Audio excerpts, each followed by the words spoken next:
for their non-productivity. But if you look at comparable bands and how little material they release, there is not that big a difference. That we finally got a new record with Dave on vocals is, to say the least, sensational. And he said he would like the band to put out a documentary similar to Tom Petty's Running Down a Dream, and he also wanted to see if we could get a live Dave-era DVD. And he said he's happy as long as we keep flying the Van Halen banner high and continue talking about the essentials of life.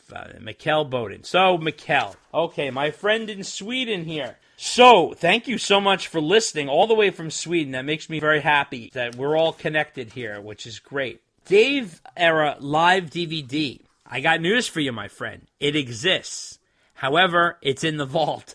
So from the 2007 tour, when Dave finally came back to the band as a reunion, they shot a DVD, I believe, and filmed it in New Jersey. As far as the documentary is concerned, one of our former guests, Andrew Bennett, that was on, okay? He started filming a documentary a little bit, a documentary-style stuff, for the 2004 Sammy reunion. Remember he talked about that, Dave? And then that whole thing got nixed because of all the tension that was going on in the band at the time. So I don't think we'll ever see a Running Down a Dream documentary, which, by the way, is a phenomenal, phenomenal film that is put out a few years ago. I'm trying to think of the director on that. Peter Bogdanovich, I think his name is. Yeah, that's it. Peter Bogdanovich. Unbelievable documentary about Tom Petty, Running Down a Dream. There's nothing like that. Great stylistic doc. So you got to check that out. What do you think, Dave? What do you think about documentary on Van Halen? You think we'll ever see the light of that? No, I'd love one, but not holding my breath on that. And what do you think about that unreleased DVD? Well, that, at least it was filmed. Yeah. At least, but that'll be on the box set coming out in 2050. That's right. And there also is another DVD. That was the pay-per-view special from Canada from the 1995 Balance Tour. That was another DVD that was shelved. Right. Unbelievable. Right. Another good one. Unbelievable. Right. Well, and that was actually the video that the other person who wrote in referenced. Yep. That was his favorite performance. Uh-huh. Right? Yeah. So, although I did not hear, he said there was a little bit of a David Lee Roth era song at the end. Girl Gone Bad, or House of Pain, or Girl Gone Bad, or something like that? Yeah, House of Pain. I think House of Pain. I didn't. Yeah, I didn't hear that when I played it. Okay, I mean, it might have been just a part that Alex did or Eddie did or something. Yeah, it may have been too faint for these old ears to hear. Yep. But but definitely a cool version of the song. Absolutely. And letter number 8 comes from Dave Moses, the fourth Dave, and he says, everyone in the band has merchandise like tequila and hot sauce and tattoo balm, etc. So you should have Dave and Dave Unchained podcast merch. Why not? How about Dave and Dave Double D Sports Bra? Come on, Dave. Give me a break. Antacid tablets or Dave and Dave What If Magic 8 Ball. Ask a question, shake it up, and you get 2 conflicting opinions. You guys rule. The fourth Dave, Dave Moses. Well, I tell you, no, we do not have merch, and I'll tell you why. Because I do not want to get sued from Van Halen for using their logo, for sure. And also, it's far too expensive to handle merch as it is. It's costly time and money-wise to do the podcast for you people. Now you want merch! Jesus Well, Christ. yeah, and I don't think we would be able to sell enough merch to even break even, That's unfortunately. Right. That's right. How sad of a fact is that? Okay, so letter number 9 comes from Andrew Bonamore, and he says, Dave's greetings from London, UK. This is a worldly podcast this time out, Dave.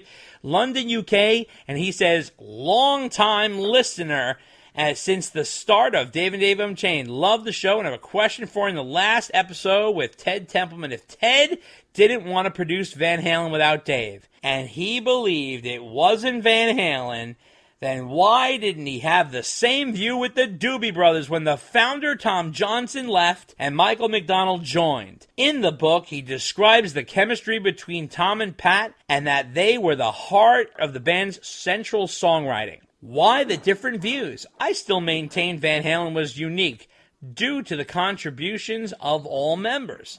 All are stars in their own right, coming together to make the magic. You need Mike and Al. And I love it if you would get an interview with Mike. I still think he's highly underrated. Did he earn anything from 1984? Not publishing, but performance or mechanicals. Well, the best, Andrew Bonamore. Well, Andrew, wow, what can I tell you? The Doobie Brothers. I don't know why the same theory doesn't apply as VH did. That's a really good question.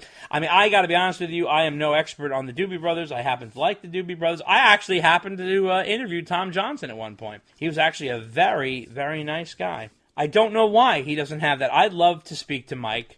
Oh, my God, would I love to speak to Mike. Right. Well, I'm trying. I'm always trying. Mike's hard to reach because he doesn't even, have his own manager. It's kind of weird. Yeah, of course, we'd have Mike on in a minute. I mean, I'd do 10 hours with Mike and turn it into an HBO special. What do you think, Dave? You have anything to say on this? The Doobie Brothers question is a really good one. Yeah. I never thought about it that way. But, yeah, how come the change in Doobie Brothers membership didn't move Ted to split, but the Van Halen change did? Weird. Interesting question. Very interesting. That would have been a good question for Greg. Yeah. You know what? I think you should have a follow-up and have him record the answer. I might have to do that with Greg. I think so. Yeah. I might have to have him answer that. Maybe I can get him to answer that. Okay. So, letter number 10. Hey, loud Dave and quiet Dave. And this comes from Darren Leach from Australia. Dave, Australia, Sweden, London. This is incredible. We're going global, baby. This is like a world tour. This is amazing. Awesome. Unbelievable. It's awesome. Love it. So he sends us an Ultimate Classic Rock article about Eddie Van Halen and the whole Fred Durst thing. What do you think of this crazy story? Do you know if anything was recorded? Keep up the great work, Darren Leach from Australia. Dave, what do you make of this crazy story about Fred Durst? Well, first of all, I think Andrew is getting a lot of mileage out of this. Oh, yeah. For his book. Oh, yeah. I think this is like a classic he said, she said. Mm-hmm.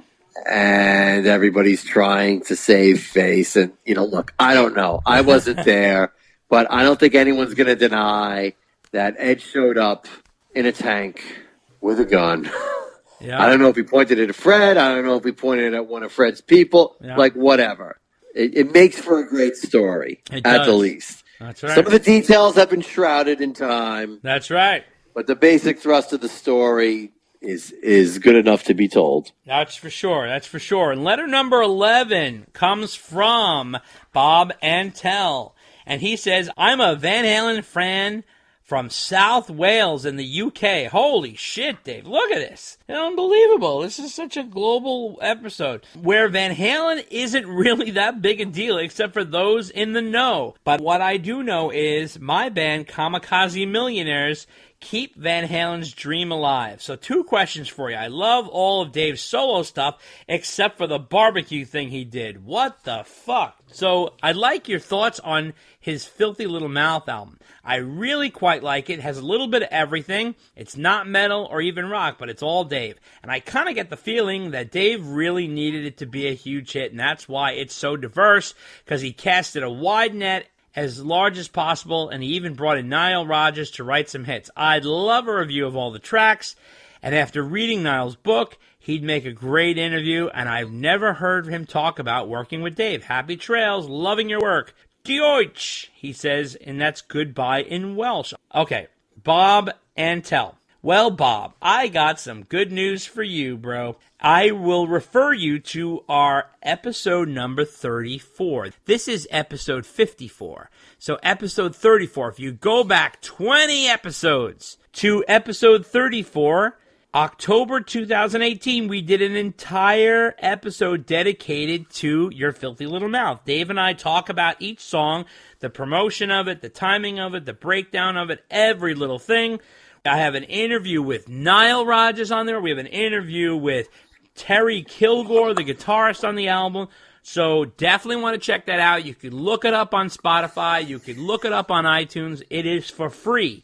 So do me a favor. Go check it out and get back to us. What do you say, Dave? Yeah, if you're a fan of that album, that's the podcast for you. That's for sure. Letter number 12 comes from some random guy in New York City, Dave. Look at this. But he said he's not. Ready for this? But he goes, but I'm not in New York City right now. So I thought you guys would appreciate this. A sweet image to break up all the COVID talk. I was out grilling during dinner, and I was playing Van Halen 1, and my 2.5-year-old son decided to come out and join me. He was surprisingly just chilling out, sitting on one of those patio chairs, and all of a sudden, Atomic Punk came on. And right from the intro, his eyes lit up, and he smiled, and he got off his chair, and he looked at me, and he started shouting, "Dance, Daddy, dance!" And as he jumped around in our backyard, of course, I insisted on joining in, and I obliged. And again, he says, I thought that both of you would simply appreciate this sweet little event created by my sweet little man. Be well and safe. Some random guy in New York City who is not in New York City right now. Well, that is very sweet of you. We're going to call him the Atomic Kid, that's for sure. Yeah. I love getting instant reaction from kids for Van Halen music. We talked about that in the news this month. That song will get anybody going for sure, right, Dave? Oh, yeah. Great to hear the music being passed on to the next generation and just hearing a light, positive story. So thank you for sending that in. Awesome. Absolutely. And letter number 13 comes from Gavin McCullough in Phoenix, Arizona. He says, thank you for constantly producing such a well-crafted, diverse diversion from all the pandemic strife that we're all dealing with. Heroes, both of you. You deserve medals or at least gift cards to your buffet of choice. I'd like to That would be great if there was any buffet that was open. I think all buffets are done, Dave. I think you're right. I think that's the end of the buffets. I think you're right. I think you and I went to the last one in Vegas. I think so. I think we snuck that one in just in time. I think that was the end of times. That right there. Right. Unbelievable. Right. So I'd like to know about what kind of Van Halen lockdown playlist you would each make. But you have to make it interesting. Let's keep it to 9 songs, and you must include 1 song from Van Halen 3. Make it as dark or as uplifting as you want, but you got to sneak in some Gary era. And I am not a Sammy fan, but I won't make you choose from all Dave era because I'm not a little bitch. Thanks, Daves. And if you're ever in Phoenix, I'll take you backlighting for some Scorpions. I have no the fuck idea what that means. I want nothing to do with Scorpions. But Gavin, thank you for writing in. I do have a lockdown mix for you. You ready? You have your lockdown mix, Dave? I do. Okay, mine starts with number 1. First song started off Mean Street. Second song's From Afar from Van Halen 3. Third song, Loss of Control. Fourth song, Humans Being. Fifth song, Bullethead. Sixth song, Judgment Day. Seventh song, Atomic Punk. Eighth song, Seventh Seal. And ninth song, House of Pain. What about you, Dave? Okay, I don't have these in any particular order, but here are my 9 songs. Yeah. Okay, the Gary song was easy. Without You. Okay. We all know I love that one, for better or for worse. That's right. Unchained. Of course. Of course. Secrets. Of course, his favorite, yeah. Pound Cake. Good Enough. Wow. On Fire. Mean Streets. In a Simple Rhyme. And DOA. Wow. That's awesome. I think we only doubled up on 1. Wow, that's incredible. Interesting. The list may change tomorrow, but that's what I came up with today. Absolutely. So letter number 14 comes from Kurt Ising in Vancouver, British Columbia. Oh, my God, Dave. All over the place.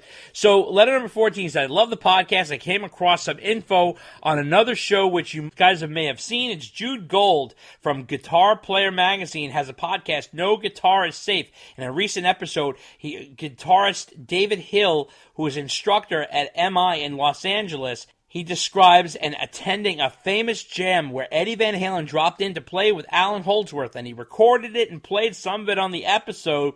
The Van Halen content is from 1 hour and 2 minutes in to 1 hour and 11 minutes in, and they play some at the end as well. If I'm being honest, Eddie sounds a little out of place, but it's definitely a piece of history, and it's very cool to hear. Jeff Berlin was Alan Holdsworth's bassist at the time, and I'm sure you've heard him telling the tale of being offered the Van Halen gig, but possibly because of this exposure, you'll hear him do a great solo at the end. Anyway, see what you think and keep up the great work. Kurt Ising. Well, Kurt, I thought Eddie Van Halen's style is so different from Alan Holdsworth, and I know he's such a fan of Alan Holdsworth. He loves Alan Holdsworth, and he's a total geek for him, but their sounds really clash. I thought Eddie Van Halen sounded like he was spraying his load everywhere when he went on there and started playing all his Eddie sounds. He can't help it but be so Eddie Van Halen.